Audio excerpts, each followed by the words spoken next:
Hello everyone, welcome back to Master Quest. This is part 5. If you're not familiar with this program so far, my name's Christian Buckley. I've never played A Link to the Past, except I have now, for the last 5 weeks. Most of it. Some of it. I'm actively playing it.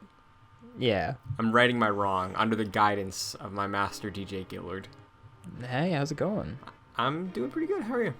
Yeah, I'm doing well. I'm doing good as well, I must say. Very excited. How are you surviving the great Nintendo drought at the moment? I'm making it through. Yeah. The past couple of mornings at work, every time I get on my first break, it's around like 9:30, 10 o'clock, and it's like right at that perfect time where we're like, okay, either the direct is now announced or the internet is exploding. It's one of the two. I'm excited for either one. Yeah. Either one's good with me because it's fun to drink the tears sometimes, you know. It is. I'm excited for the direct too. Yeah. I am hungry for Zelda. I'm hungry for Breath of the Wild 2 news, but playing this game is keeping me somewhat satiated. Yeah, that's good. That's good. So if you saw last week, we found out that you can run through the dungeon before the big Dark World moment, missing the main item that lets you survive in the Dark World. Yes. The moon. You can't progress if you don't get it. No, you can't. Crazy. So that was first up on my list today. I went to get the moon pearl, and that was about it. Did not take much. Yeah. It was like remembering the layout of the dungeon and like what floor it was on, but yeah, straightforward. Now I have a question. Mm-hmm. So when you go back to the Dark World now, I guess you don't get teleported by Aghanim anymore, or whatever. Like you just have to use the mirror.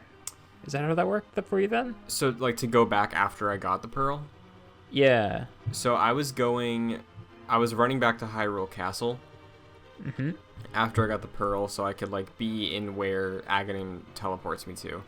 Right. And when I walked through the castle gates, I just transported to the Dark World. Oh, really? Yeah. Huh. So they've really accounted for it then. That's crazy. So interesting takeaway from this playthrough so far. Because that's what I was thinking. I was just like, because like how would you get back? You know, because you'd have to use the mirror, I guess. Mm-hmm. But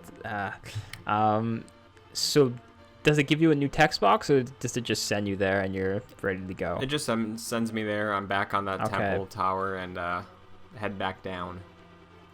Yeah. So the one that I got, like if you actually get the moon pearl, it's like the text box when you get there to the Dark World the first time is like, it's very similar, I think, to the one you got. I think when you sent me the video, I read it and I was like, yeah, it's pretty much the same thing. Only he doesn't like say you're not right. Like you got to figure this out. You got to get the moon pearl. Yeah. He's just like, yeah, you got to do the thing. Go do it. But yeah, that's interesting that they just don't even repeat that to you. Yeah. So they were expecting, I guess, if you messed up, that you were taking notes, and luckily I did. Yes. Because we started the adventure this week going after the first maiden in the Dark Palace. Is that what it was called?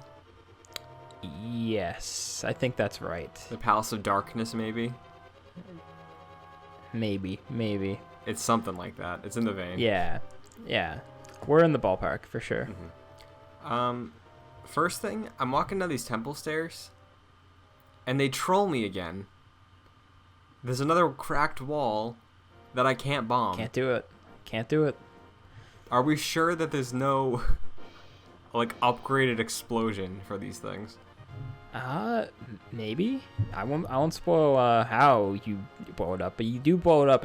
I don't think you need to blow it up. We'll get there. We will get there. Okay. For sure. Noted. Yeah. What's up with these like mouth enemies? The ones that are throwing the bombs? No. Oh, so I guess we can start there. Are those Goron?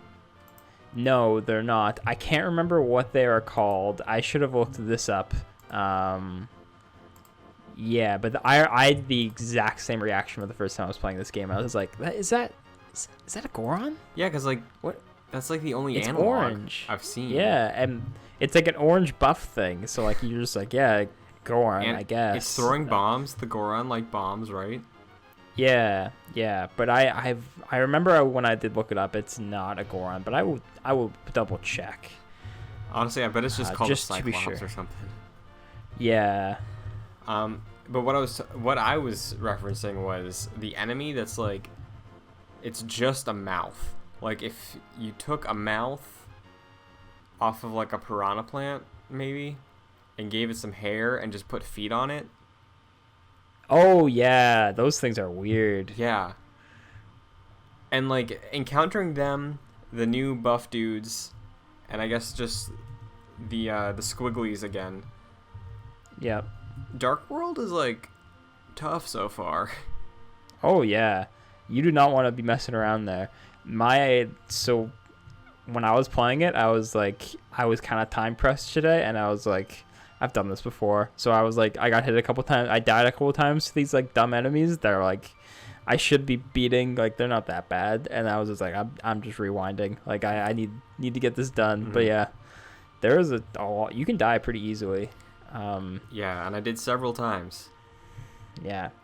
The bomb-throwing dudes are called Hinoxes, which, now that I'm reading that aloud, that is the dude from Breath of the Wild. It is. The big dudes. Much smaller here. Yeah, much smaller. Significantly. Yeah. Do we have more information? We do. So the ones that throw the spears, like those like the pigs, those pigs, those are moblins. Okay. There is another enemy. The enemy you're talking about, the weird mouth, is called Snapdragon. I don't think they're in any other Zelda game. Interesting. I have another enemy for you. Okay, hit me. The things in the water, are they like Dark Zora or something? I don't even remember the things in the water. I guess they are. I can't even. Because it popped out. It looked like it was just an eyeball, but it did the exact same thing that the Zora do. It shot a fireball. Oh yeah, I do remember that. I don't know if they are any sort of like Dark World Zora thing. Maybe. Yeah. You'll note too, I don't know if you took note of this, you get a text later in this that kind of explains what I think it's optional, but it explains what the Dark World like actually is. I don't know if you got it and if we want to talk about it when we get there. Yeah, I think I know what you're talking about. Yeah. So that text, it says something like, so the Dark World is like the sacred realm. Mm-hmm. And then it is twisted because Aghanim like took the golden power, and then it's like a twisted version based on like his own like, it doesn't say like heart, but it says like his own like ideas and feelings and worldview. Like this is like his twisted version of it. So you could probably argue mm-hmm. that like a lot of these enemies are supposed to be like dark versions of the other things, but a lot of them are like so different and specific to like the Dark World itself that it feels new to me. So yeah, there were a handful. It doesn't feel like a reskin at all. There were a handful of areas where I was exploring and I knew what enemy was supposed to be there, and I saw like the analog here, and a couple of them was like, oh, this makes sense. Like it's not close, but like I think specifically, when I did do a little exploring before the dungeon, and that exploration was cut short because I realized I was kind of walled off from doing any exploring. Yeah. That's on me. I didn't remember that you're pretty walled off here. So I'm sorry if this was a shorter one. That's on me, but whatever. I did swim around a while. I teleported through one of the whirlpools. I did what I could. I ended up making my way to north of Lake Hylia. Really? Yes, where I got the ice rod. Oh, you got the ice rod now? No. The same area. Where you got it? Okay. Yeah. Okay. So I was there for a while. That was like the big notable thing I could get to. Yeah. There wasn't a ton I could do there. One of the rooms, I think it was the bomb wall. I went in and there was just like a pitfall with spikes everywhere, and I couldn't do anything there. Yeah. But yeah, some of the enemies along the coast of Lake Hylia, when I saw them, I was like, oh yeah, the crab was here. You look like a an insect slug sort of thing. So like Yeah. in the same ballpark. But Yeah. yeah, most of the designs I saw in here were cool. Yeah, 100%. So what did you do? Where we kind of went off of the grid there a bit, but where did you go after that section? Once you like walked down the temple for the first time, really? Did you just head straight to the objective because you couldn't really get anywhere else? You experimented, that kind of thing. I wanted to go to Kakariko first, but I realized I could not. And then I decided to just go rightward. I opened up the map. I saw that the objective was the Eastern Palace. Yep. So I was walking that way. I tried to make pit stops of NPC places I was familiar with. So I did go to the witch's hut. Right, I did the same. I saw Ratatouille running the place. Yeah, that's good. Yeah, he's the king now. Yeah. So I saw him. I bought a potion because I was like, hey, dangerous times, you know. Yeah. You're in a new place. You don't know what's going on. That makes sense, yeah. Rats are running things. Yeah. I talked to some hand that said, hey, I was a thief. What? That was bad. I didn't. That was Where's north of Lake Hylia in that area, because there's like 3 options you can do there. There's the normal cave, the bomb wall, and then the boulder thing. Yep. One of them had a hand that was like, hey, I was a former thief. And some of us escaped or whatever. You may know one of my comrades. He's disguising himself as an average man. He's a great locksmith. And then I was like, oh, the silent one.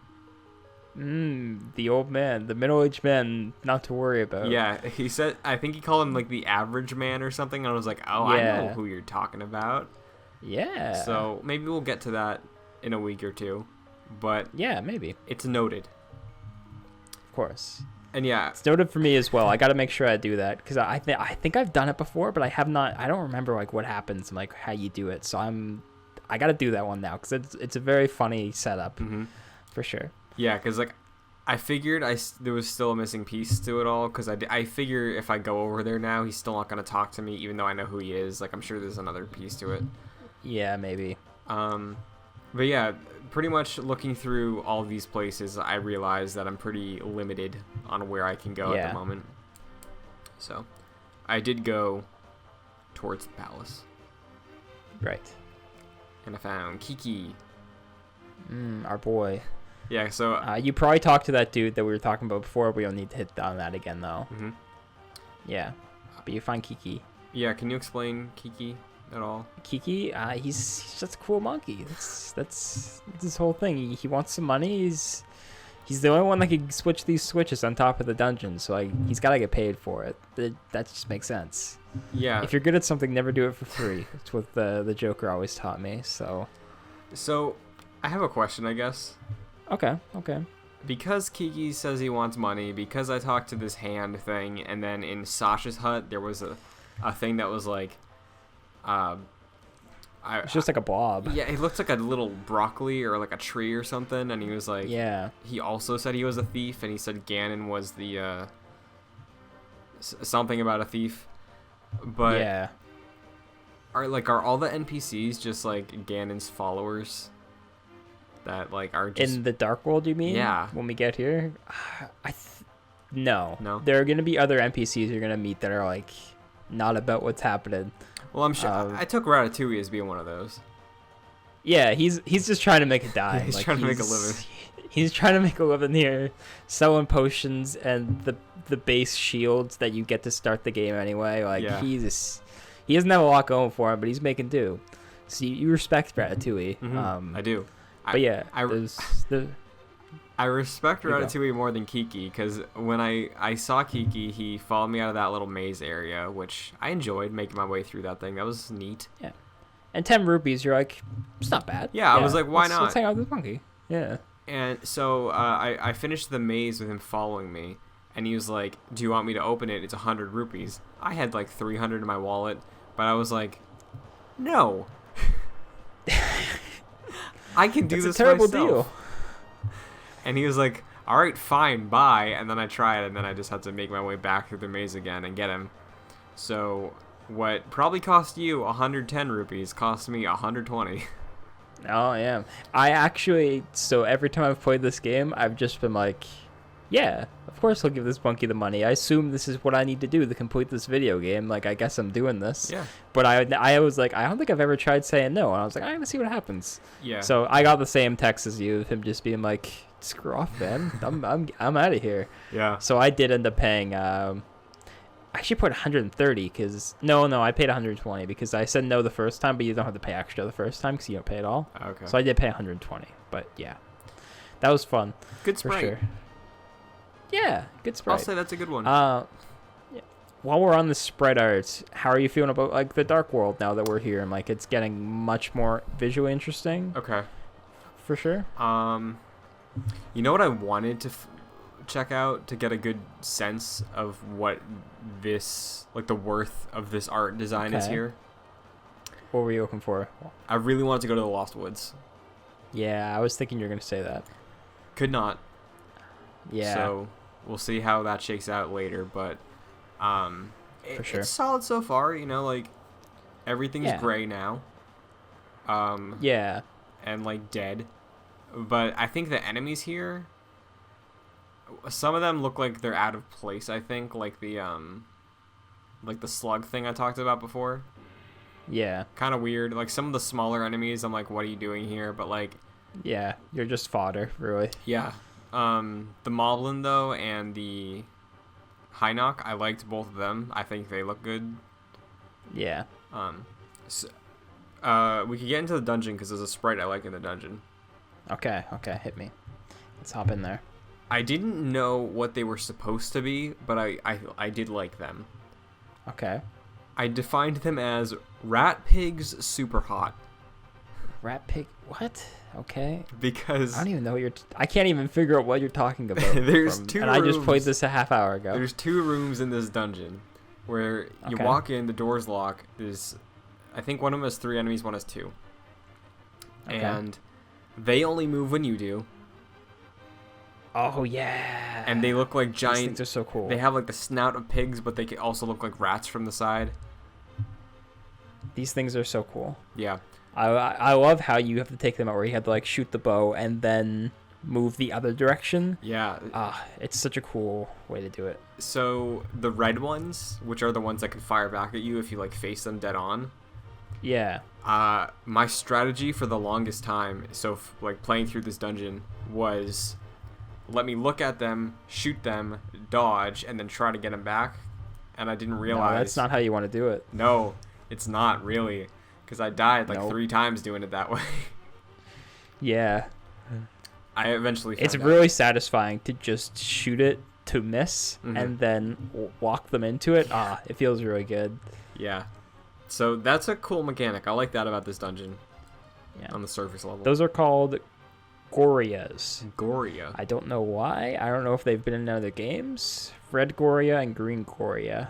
Okay. I'm going to keep up an enemies list from now on because there's so many enemies where I'm just like, we talk about them and then I look it up and they're Hynocs that like, oh, this is a big thing. I didn't even realize it. So I'm going to keep up an enemy list from now on and just see if we can figure these ones out. Outside of those, I think as far as visually distinct and unique enemies go, in this dungeon, there's like the balloon sort of things that remind me of upside down Dragon Quest slimes. Okay. And there's like the turtle bug thing. Yes. And he's very annoying. And like that little tiny thing with the green head. That's at the beginning of the dungeon.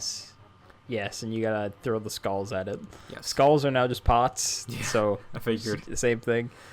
Also there was a yellow-headed Stalfos now. Excuse me. Right, yeah. Those are... could you beat those? Because I was fighting one and I was like, this doesn't seem worth it. I got stuff to do, and I moved on. Did you try to kill one? They cornered me once, and I don't know if I killed them or they just like left, but... Yeah. I got They do leave at some point too, so maybe they're impenetrable. Mm-hmm. Yeah. So yeah, So, what did you think of this dungeon overall, I guess? I think it's absolutely better than the tower. Than the tower, not better than the other two? Um, I think it's probably better than the second one also. Okay. But Eastern Palace, I still think was just like a really solid dungeon Okay. that connects very well. All of its ideas come together in a good way. This one I thought was okay. Okay. The thing that tripped me up the most is that on 2 occasions, one is the one that got me, but on 2 occasions, I felt like they introduced something that was kind of out of left field. Okay. The first one wasn't so much for me because like I've played other Zeldas. There was a point where one of the statues of the enemies that like you see when you enter a dungeon, there was a green one, and it was a dead end. So I was like, oh, I shoot it in the eye, right? Yeah. So I did that. That worked out fine. And I was able to get through most of this dungeon no problem. I died a few times to some annoying things, but yeah. This one much harder than the other ones for sure, I think. Yeah. I could not for the life of me find the boss key. Huh. Yeah. It is a little tricky. And I will say that. It's weird because like I think because okay, not coming at it from a way that's like I don't think it conveys the idea well. More of like I think they mishandled how they convey it. Okay. Yeah, I can see where you're going with that for sure. Because I think the first time you see a cracked floor is in the hallway. I think it's in the basement with the balloon guys. Yes, I know what you're talking about.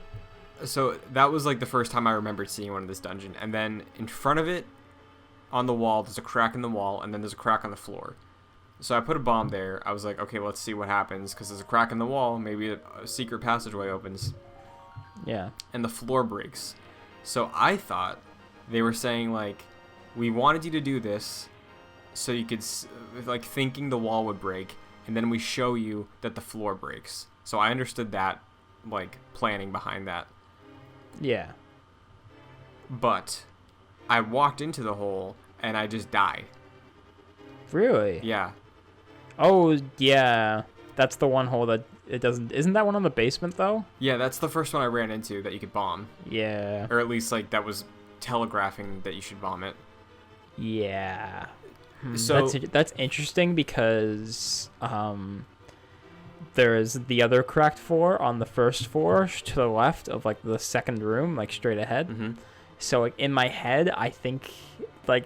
This is the issue with like open-ended games like this is because in my head I think they probably wanted you to see that one first and for you to figure it out there. But if you run into the other one first, I can understand why that would be like a little frustrating. And then when you get back to the other one, which you need to fall down to like get onto the side of that, the side of the wall in the basement room. Yeah, and that's how you get the item. That's how you get the item. Like you probably wouldn't try that because you're like, oh, I died or like I lost health the last time. So yeah. That does make sense. You are correct. So when I was there, like I ran through the dungeon at least like probably 2 or 3 times, and on the third time, I just looked it up and I was like, okay, what do I do? And the thought of bombing the floor did run through my mind, but like I thought it would just be like a pitfall. Like if I was fighting someone on there and both of us stood there, maybe it fell and that was damage for both of us or something like that. Yeah. But eventually, we got the mallet. Yeah. Cool mallet. I like this item a lot. Yeah. It's a very good item. It's super satisfying when those dumb red turtles that keep showing up, then you just pop them. That's good. Yeah. Whack-a-mole on those things. Yeah. That's fun.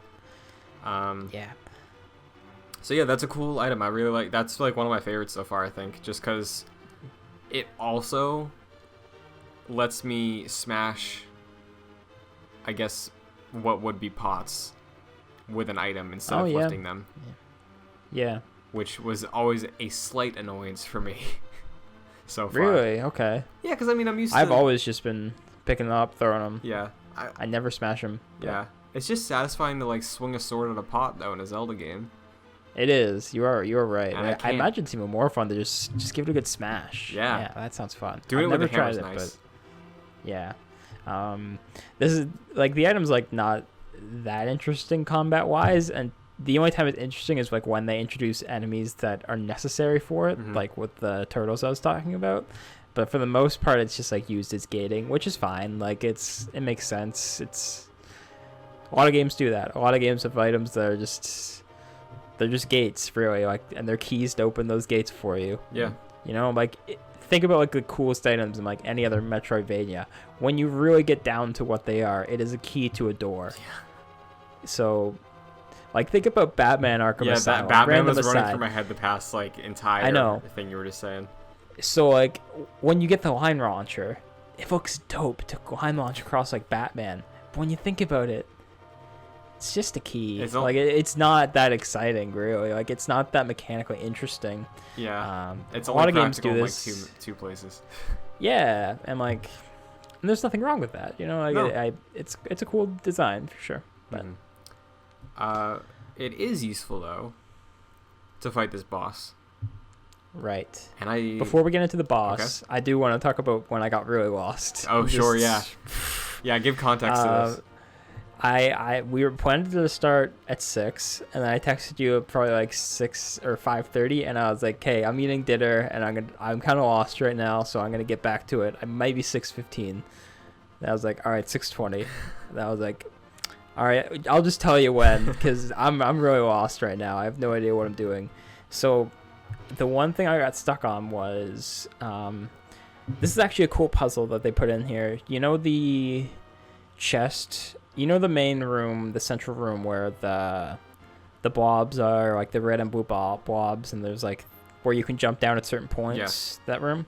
So you know the chest on the side of that room, where you have to come in the other direction after you get the hammer to get that key. Yes. I couldn't figure out how to get that. Like I was just like, how do I get over there? And then I figured out how to get over there. And when I got there, I got the dungeon map, and then I made a note of that. But it was like, oh, this is weird that you get the dungeon map so late, which aside, it is weird. And when I made note of that, I guess I just forgot, and then I bailed, and then like went back down thinking I had what I needed. And then I got to the door in the basement where you head towards the boss, and I was like, I don't have the key. So I had to go all the way back. Damn. And then I couldn't remember how to get there. Yeah.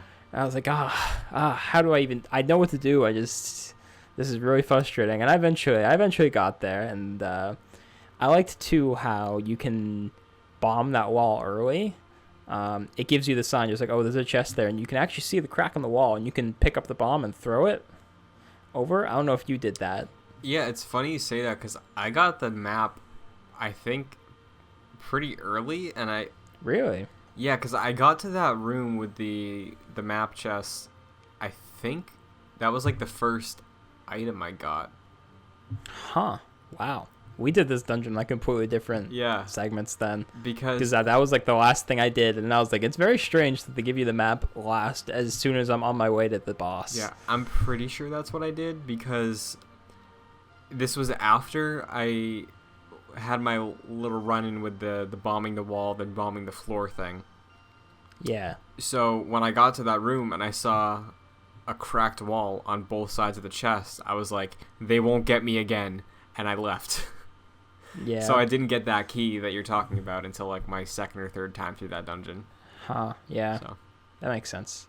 Another question related to this. So you know in the central room where there's the switcher for the red and blue blocks at the south end, like in that little pathway?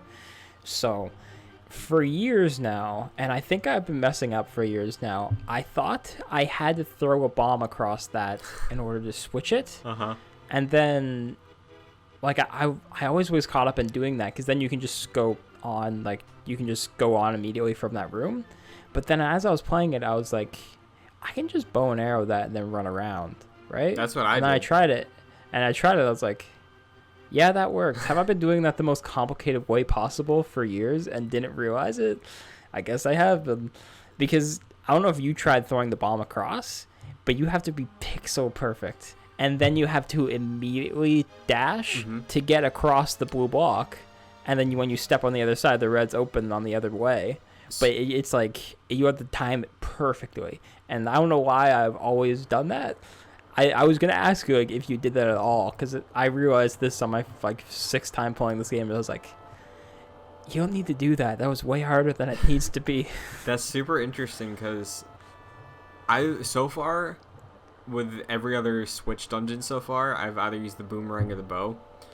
Yeah. So with this specific one, I hopped down there, activated it, realized what was going on with the alternating pillars, and I just did the loop-to-loop. But so yeah, the way that makes much more sense. But the way you did it was like the throw of the bomb activates the switch first, and then the explosion does it again, and you have to finish it before it goes off.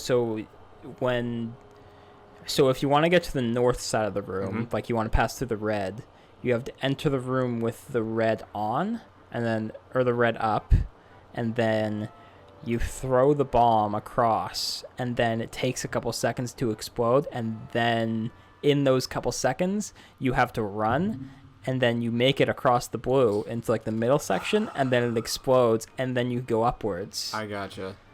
Yeah, so I always thought that was the way you do it, but you totally can just throw the boomerang at it, then walk around. Because it takes me like 3 tries every time. Because every now and then you'll throw it too short and it just falls away, or you run off the cliff because you have to get it perfect. And then you have to immediately like, oh, I gotta go, and then make it. That's silly. Been doing that for years. Don't know why. That's very. I'm gonna funny. keep doing it though. I'm not gonna do it properly. It's the way I do it now. It is faster when you get it right, but it's not worth your bombs. I mean, I wasted bombs too in here. I tried. Oh yeah. That. I mean, I did what they wanted me to do, but it was a waste of a bomb. Also, you know that switch where you have to push the statue onto it? Yes. Didn't know you could push those statues, so I was like trying everything, and I put a bomb down there, and I was like, maybe the weight. Yeah. But and there's only the one you can push too. Yeah. So. Yeah. So yeah, the boss of this one, now that we've made it that far, this is by far my favorite boss of this game so far. Yeah, I was gonna say it's my favorite one easily. This guy is awesome. He is called the Helmasaur King. That's a sick name. It is. It's a really good name. The Helmasaur. Helmasaur King. That's incredible. The little green dudes with like their yellow shells. Like shells on top, those are just Helmasaurs. Okay. So, and this is their king. That is incredible. I loved this boss. Yeah, I've always really loved this boss. It's very cool how like you have to. It's like a boss that like forces you to get in close, but it's always constantly moving like that, and you always have to like figure out where the beams are gonna or where the fireballs are gonna go, like when they explode.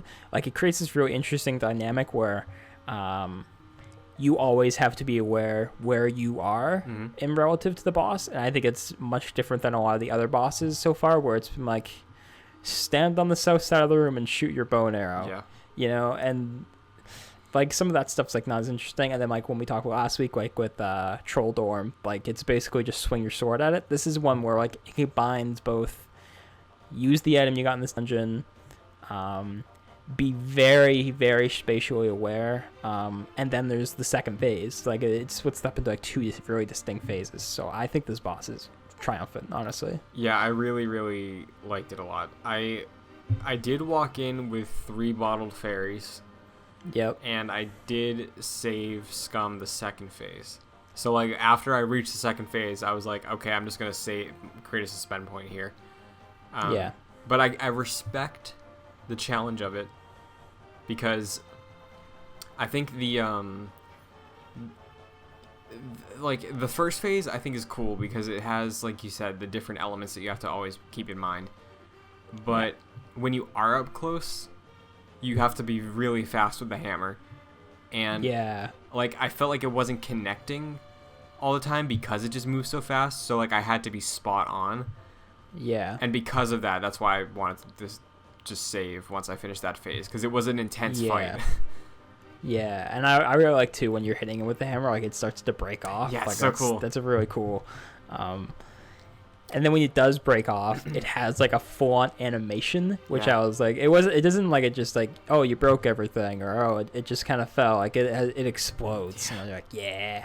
Yeah. Then, I don't know if you tried this, if you were messing around with how you do it.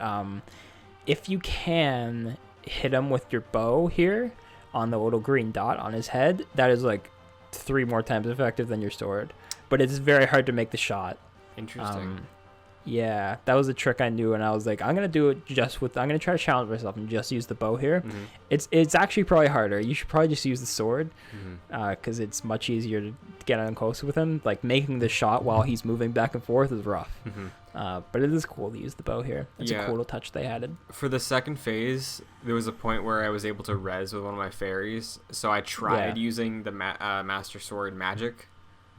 Not effective.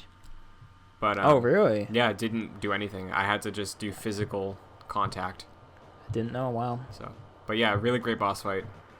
Good challenge. I love when he explodes. It explodes from the tail, and each little I don't know, like joint dot of it, like joint. Yeah, they all explode individually, and then he just the whole thing. Really good. Great design. Yeah. So I defeat him. I get a heart container, and the first maiden comes down.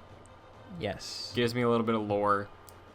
Calls Ganon the boss of thieves, and I think she's the one who explains the Dark Realm is the sacred realm, and yeah, maybe she is the one that says that to you first. Yeah, and she says straight up it was Ganon, not Aghanim. Does she? Okay. Yeah, she says that's one of those things I don't even notice on my like 6 playthrough, because like I know where this is going. I think she said Ganon touched the Triforce and it made his wish come true that reflected his inner desires or something like that. Yeah, something like that. So. But yeah, cool. Cool. Overall, I'd say the boss raises this dungeon a fair amount for me. Yeah. So, but this is the first time where I feel really good about a boss coming out of it. All the other ones have been like, you know what, this boss is but this one, this is good content right here. What was it called? The Helmasaur King? I know. That's a good name. That's just so good. Yeah. That might be the title of this episode. Yeah? The Helmasaur King. But yeah, since we did talk a little bit at the top of the show of how exploration was gated, when I did wander around the world, I did see pegs on the bridge outside of the palace, so I did swing down there to see if I could catch my bearings. Yeah. I went to Link's house, saw another rat. Yeah. He's got nowhere to live now. His house is abandoned. Yeah. Rats taking over. It's terrible. Walking in there, I was like, what if it's his dead uncle? Ooh, that would have been really good. That would have been dark. Yeah. Unfortunately, it's not. It's like a weird elephant rat or something. Yeah. As much as I like the rats just taking over every shop and place in the Dark World, I think that's really funny. Yeah. As much as I like that, it would have been dope if there was something at Link's house. Yeah, I was expecting anything. Yeah, but it's just a random house now with a rat in it. The bomb store. Yes. And I did. Oh, is that the bomb store? Does he just sell bombs? Yeah, there was just a stack of bombs, and I was like, I'm maxed out, so I had to leave. Okay. So, we may come back to that now that I'm thinking about it, but good to know. And the final thing was I still was eager to see Kakariko in the Dark World, right? Yeah. So I was trying to get over there. I don't think I'm able to yet still, but I did go into that little alcove in the forest where I saw the guy play the flute. Okay. And talked to him, now some creature, and he said, I buried my flute in the light world or something like that. Here's my shovel. And I got a shovel and I saved. Awesome. That is good, because that's one of my favorite beats in the game. Really? This tiny little interaction that's gonna happen here So I'm very happy you started that off. Great. Yeah. I'm excited. Yeah. Now, one more question just before we wrap up. Mm-hmm. Did you open the map after you finished the dungeon here? I did. So you saw it marks all 7 of the dungeons on your map from now on? Am I correct in that? I think it was 7. Yeah. So for the purpose of this, I'm gonna not spoil, just like a slight thing. For the purposes of the show, we will be doing these in sequential order because we need to like be to play with each other. But there is multiple dungeons here, especially after the second one. I think you can pretty much do these in any order. That's cool. Yeah, it is. It's very weird because they're numbered and it doesn't tell you can do it in any order. It's one of those things that like you beat this game and then you read it in the comment section like 3 years later. It's like, yeah, you can do that in any order you want, and you're just like, no, they had numbers. Yeah. You can't do that. But like, no, you can.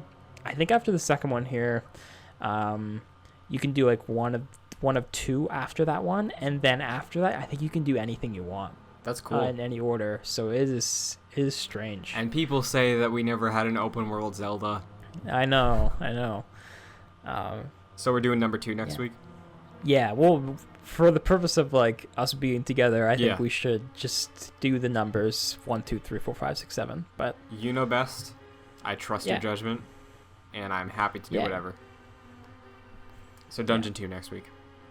Dungeon 2 next week. Do some more exploring, obviously. I will too.